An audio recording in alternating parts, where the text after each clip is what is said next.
I have no financial disclosures to report. I'm going to be talking about ancient aspiration of cataracts. My name is Chris Leffler. I'm at Virginia Commonwealth University. Ancient and medieval cataract techniques, which ones really happened? Couching definitely happened. Expulsion of the lens through the pars plana. Some scholars have talked about this, but we're going to show that it didn't happen. Expression of the lens through the limbal incision. This could have happened, and we'll talk about the evidence, but I'm a little skeptical of that. Aspiration of cataracts, that definitely happened. So cataract couching is just pushing the cataract into the vitreous with a rod or a needle. It's mentioned by Chrysippus of Soli in 230 before the Common Era. It was described in great detail by Celsus in the early Common Era, and it's also written about in the Susruta Samhita. Now, many people have written that the cataract portion of the Susruta Samhita may date to before the Common Era. In fact, it very well may be the early Common Era. The reason is that the text was revised by Nagarjuna in the early Common Era, and many scholars believe that the last volume, the Uttara Tantra, which deals with cataract surgery, was actually added in this later period. This over here on the right is a Roman cataract needle that has the tip broken off, and there's many such examples. Here's an example of couching in southern India in the early 1900s, and this is a picture of the actual Nepalese manuscript of the Susruta Samhita from 878 AD, which is the earliest known manuscript of that text. Now, there was an incorrect theory promulgated in 1975, and the idea was that a breathing technique in the Susruta Samhita was a Valsalva maneuver used to expel the lens while the probe was still embedded in the eye. And we debunked this recently. The reality is that Susruta does describe cataract couching. The breathing term in the Susruta Samhita was uchingana, which is actually to forcefully inhale, not to exhale. The same term, uchingana, was also used in the other Indian works describing cataract couching, the Vagbhata 1 and Vagbhata 2.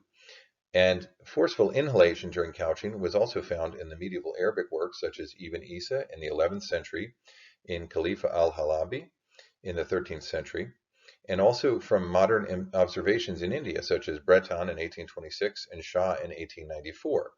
And all these authors, from the ancient Indian up through the medieval Arabic and modern Indian, felt that the inhalation might help to dislodge the lens, which had been floating back into the visual axis. We worked with Andrei Klebanov of the University of Kyoto to help us with the Sanskrit portions of this text. Expulsion of the cataract through an inferior limbal incision is another cataract surgery technique mentioned briefly by Galen, Antyllus, and Ibn Sina. Galen simply says, in the case of cataracts, some attempt to evacuate these things. That's not too terribly specific. And also we know from Reyes' continence, Antyllus says, certain doctors have made an incision in the lower part of the pupil or cornea and extracted the cataract. He continues, that is good in cases of thin, soft cataract, but not in cases of thick, hard cataract because the albuminoid humor escape.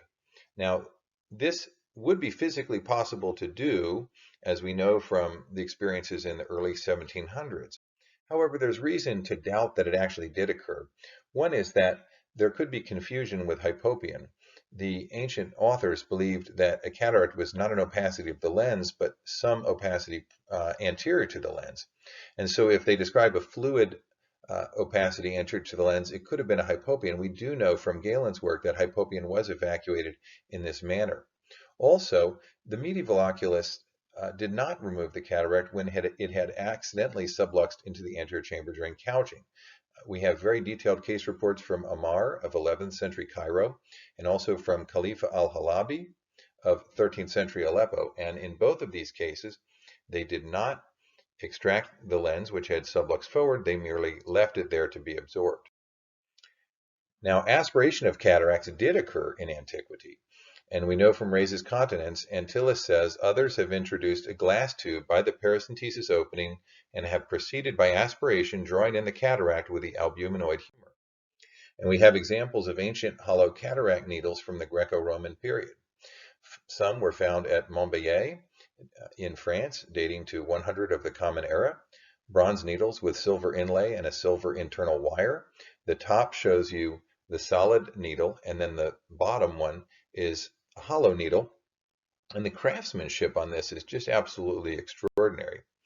There's also a hollow needle found at Villa del Tolegazos in Gerona, Spain, dating to about 200 of the Common Era. It's a hollow needle joined to a handle with a sliding sheath. Now, Amar of Cairo in 1000 of the Common Era wrote about performing hollow needle cataract surgery. He says, I operated on a man at Tiberias with a hollow needle and extracted his cataract. He saw immediately. No one practiced the operation for cataract with the aid of this needle before me. I have operated with it on a number of patients in Cairo, and they have recovered their sight. Now, an assistant sucked the cataract out, and the eye could protrude if the breath accidentally went into the eye. We also have an illustration of the hollow needle from Khalifah's treatise, dating from 13th century Aleppo, and he writes, a hollow cataract needle is used to extract a cataract. This operation is well known, but God knows it best. And the illustration is not very detailed, but that's what we have. Also, ancient or medieval cataract extraction by aspiration was written about by Shadhili of 14th century Egypt. There were two different kinds of needle. One hollow needle had a tube on the side which an assistant sucked. Another hollow needle had a screw which produced suction when turned. And he had seen them used, he had not seen them used, but he knew of unsuccessful attempts by others. He actually was pretty skeptical, and he listed 10 reasons why he didn't think it would work, including that the tube diameter would be too small, the breath could go into the eye, and you could accidentally suck out the other humors. And we actually translated the cataract aspiration portion of Shadhili's text. Is found in our book, The History of Glaucoma, and I don't make any money from this book, but he goes into great detail about what he knows about that technique. Now, Borri wrote in a 1669 letter about how one might perform oral aspiration of the lens after crushing it with a brush inserted through a tube. He recognized that the lens would be too thick to be sucked out typically. And here you see the brush that would have golden bristles, which could be used to crush the lens. And this illustration is contemporaneous. It is the illustrator's imagination. Borri did not actually perform this on any patients. Anton Nuck in 1690 removed vitreous by suction in a young patient with an inflamed eye, or at least he claimed to. And this is the earliest known therapeutic vitrectomy of which we are aware. And cataract aspiration was performed in 1815 by Syng Physick of Philadelphia, and we found this letter at Yale, which talked about this. I have procured from Dr. Physick his new invented tubular instrument for extracting by suction the diseased lens when fluid. The operation is performed by Dr. Physick by introducing a crow lancet obliquely down through the cornea to the pupil, dipping the point so as to break the capsule. A curved silver tube is then introduced through the opening with the mouth of the tube on the back point. The operator then draws in the lens by suction. And this account is confirmed in Cooper's Dictionary of Surgery, which was edited by John Syng Dorsey, and also by newspaper ads placed by the patient. And this is an illustration of a device which looks a little bit like a modern Simcoe, but it was actually found in the cataract instrument set of Philip Syng Physick. So maybe he used that to extract the lens. But there's enough witnesses that describe this experience by Physick that it seems likely that it did really occur. So in summary, cataract aspiration did occur in antiquity, and it was not used as commonly as couching, but it could supplement the technique of couching, both in antiquity and in the medieval period.